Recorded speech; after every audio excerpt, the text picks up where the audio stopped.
Morning everybody, you know the score. We're starting off the week with a nice easy run, and we've got a warm-up we're just doing right now, and then it's about half an hour of running within that desired pace zone.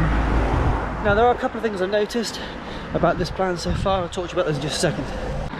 Now it may be a glitch, but I have noticed that as you continue to run through the kilometres, that desired pace notification seems to disappear, and you can find yourself running too fast or too slow.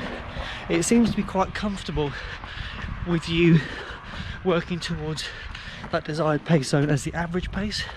So what I do is I switch to the data field screen with lap pace, just to make sure I'm sticking at the right speed. So that's one thing that I've kind of had to tweak and get used to, but nevertheless it works. Some people have also questioned how good this plan is. They recognise that my long runs are not as long as they used to be, so on and so forth. Now I'm doing this as a kind of a test case to see how viable these plans are. There are a number of things I could have changed, such as my end goal time for the half marathon. Obviously I chose 1:48. I could have chosen something quicker. That would have altered the way my plans look and feel. Now in terms of the long runs, for me what I'm quite pleased about is the fact that I'm kind of coming out of this lockdown period with a structure and a plan in place. And yeah, I can run further, but for now I'm quite happy with where it's at, and I've got plenty of time to run further if I want to. The good thing about this plan is you can do additional runs. I can decide to run further today if I want to, or equally, I suppose I could run less and then do an extra run in the week. But so far it's been pretty good for the structure, but I'm still learning the importance of each workout. And I've noticed this week that we're doing some goal pace running, so it's increasing the amount of time I'm spending at speed. We're doing some stride repeats, and again obviously a long run to finish the week off, so there's a lot of real positives to it. Okay, there's one other thing to consider as well. So my easy run today is made up of a 20-minute run followed by a 15-minute optional run.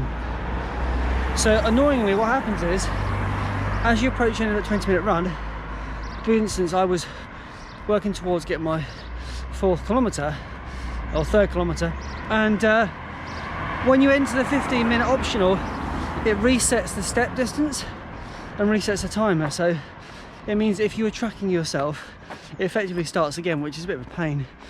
So yeah, I mean, you can switch back to the other data fields and see your overall distance, but essentially what happens is you end up running kilometres 1 to 3, and then you get a reset for the optional. A bit disappointed it doesn't run straight through, but it is what it is. Anyway, easy run done. I'll catch you tomorrow for the next effort. Hello everybody, today is the second session of the week, and it's a goal pace session. So we've got a nice light warm up. I've actually done 3.5 kilometres part of the Capture 5k, so I'm not going to do the full 15-minute warm up. Just make sure I get to a sensible place where I can do my workout, and then we're doing 15 minutes of running at goal pace, and that is running between, I think it's 5:01 and it's 5:13 a kilometre. I'll clarify that with you when the workout comes up on my watch, but essentially quite a rapid workout today, and I would hope that in that 15 minutes I might get just shy of 3k, but it's going to be quick, it's going to be tiring, but most of it's going to be fun, and I'm learning something new. This is again another workout I've never really done, especially in this kind of structured way, so it'd be good for me to get an insight into how the program runs and how it works. Catch up with the moment when we start on the goal pace splits. Alright, we're into it now, first rep, 5:01 to 5:13 per kilometre. Let's do it. Okay, workout done, hit 3 kilometres now.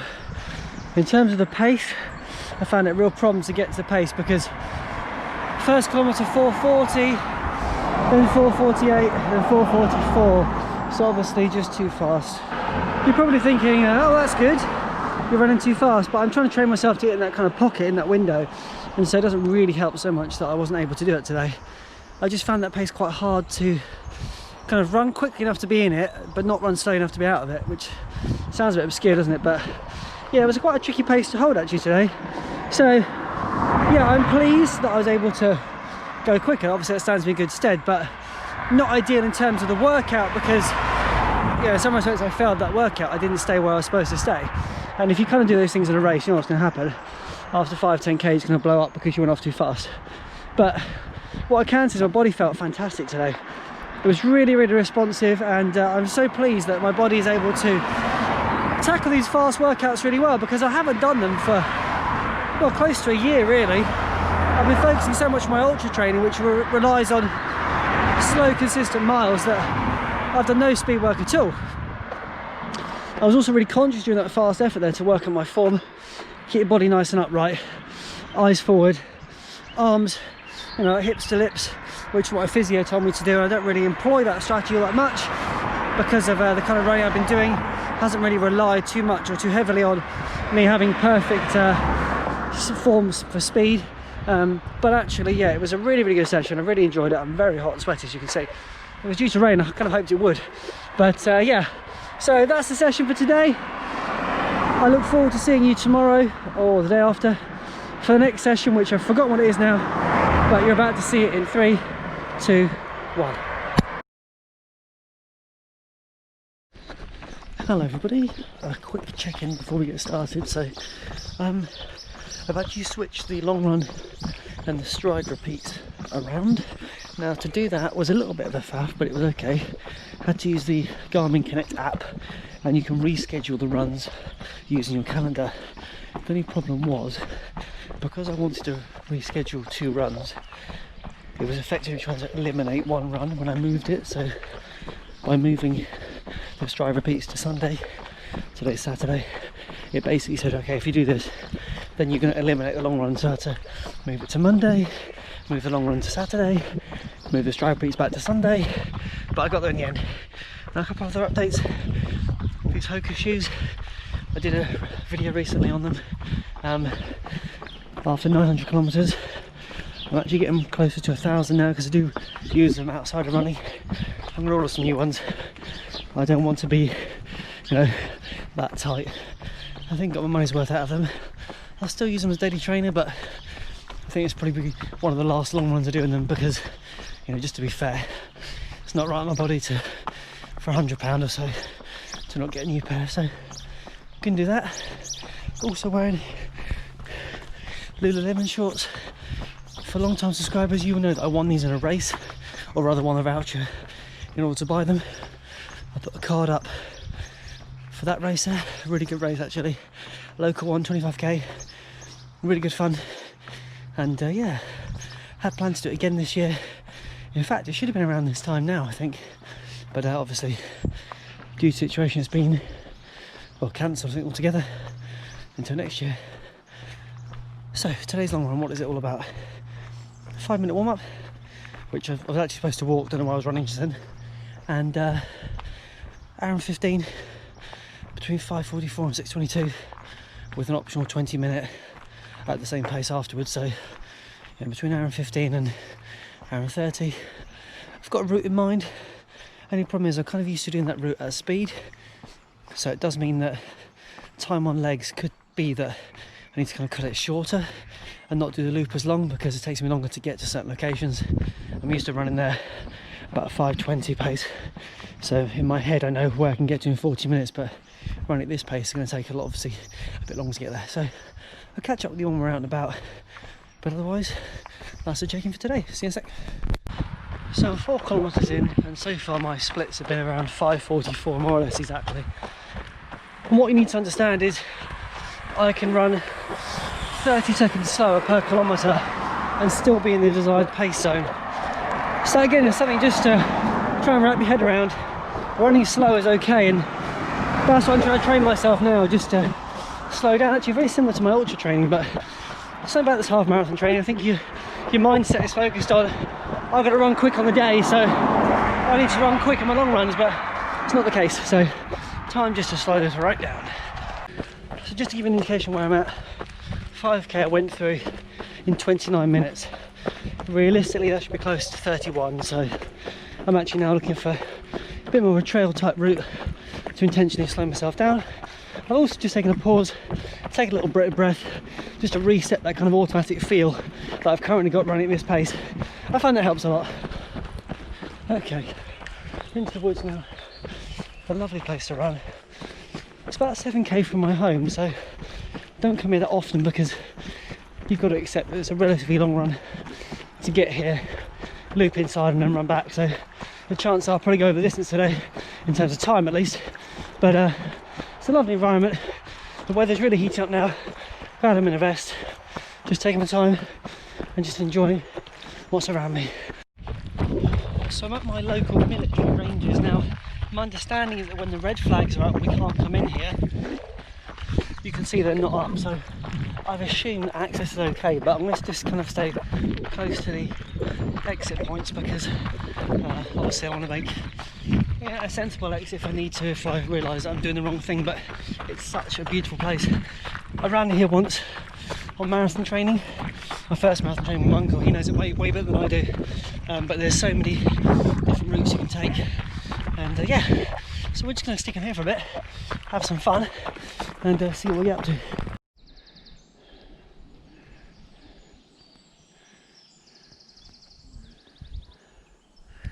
So when you're looking for a way to completely kill your pace, which is too fast, I recommend something like this here. Can you see a hill behind me? Have I run it up it before? I don't really know, but when we do it together, it looks horrible, doesn't it? Let's go.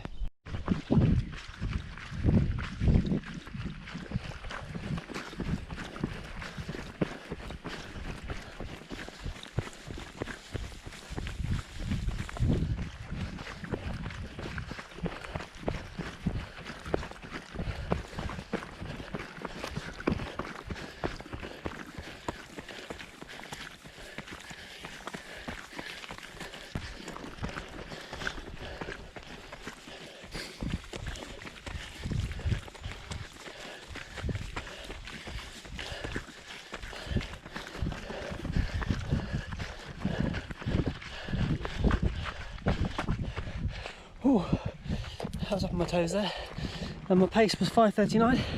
Lap pace 6:12. Good way to kill it. Nice downhill there though. Look at this view.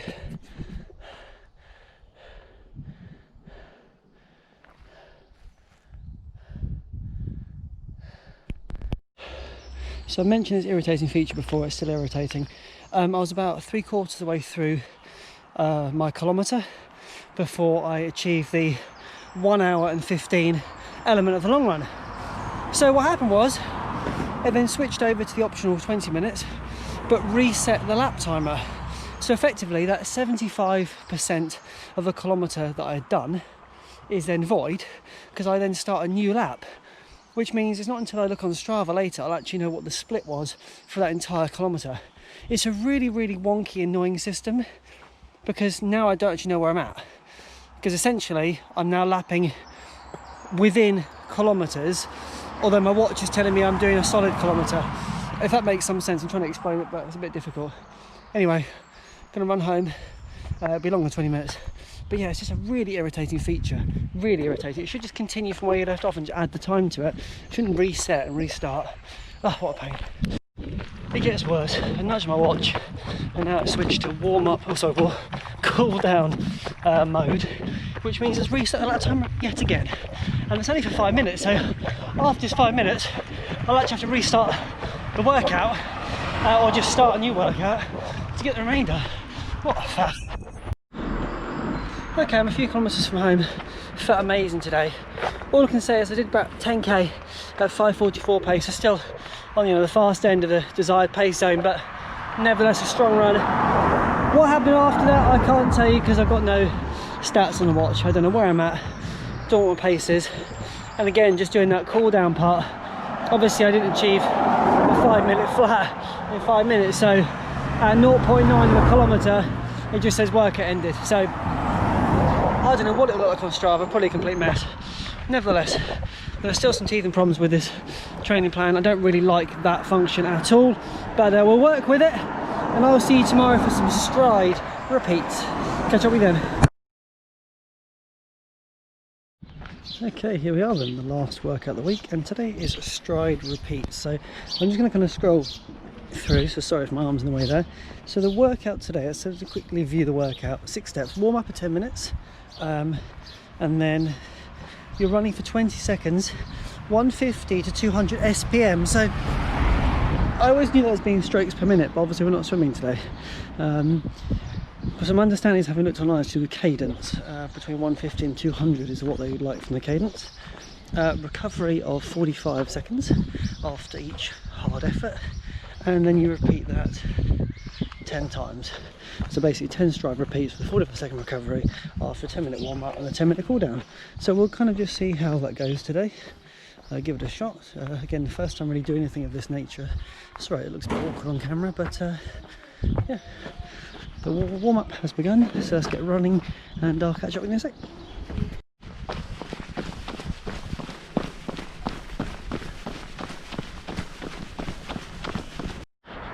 So my cadence seems to be between 180 and 189. The trouble is, I don't know what that data is afterwards, because it won't be on Strava, but it doesn't clock it in the same way. So I don't know, not the most enjoyable work. I'm halfway done and I don't really know, I'm not really feeling like excited about it or the benefits so far, but maybe it'll increase in time and be a little bit more valuable. But right now it's essentially a bit of a dull session. Also, I want to show you something else. Check out how long this data screen takes to disappear during your 20-second run. Check this out. So recovery, 5, 4, 3, 2, 1. Now you should be running hard for 20 seconds, but watch. The screen's still there, the screen's still there, the screen's still there, the screen's still there, the screen's still there. There it goes. Gives you 6 seconds to run. Oh dear, 0 cadence there. Shame. But that's so irritating, because you want to get straight into the workout. I want to see the data on my watch, and that screen sits there for 13, 14 seconds. Okay, fine, I can just keep running, not worry about it, but if I want to track my cadence out of 20 seconds, I can't do it. Highly annoying. Anyway, I'm going to make sure the last 2 count. I'm going to see you next week for the Garmin half marathon training plan, week 4. Hope you're doing well.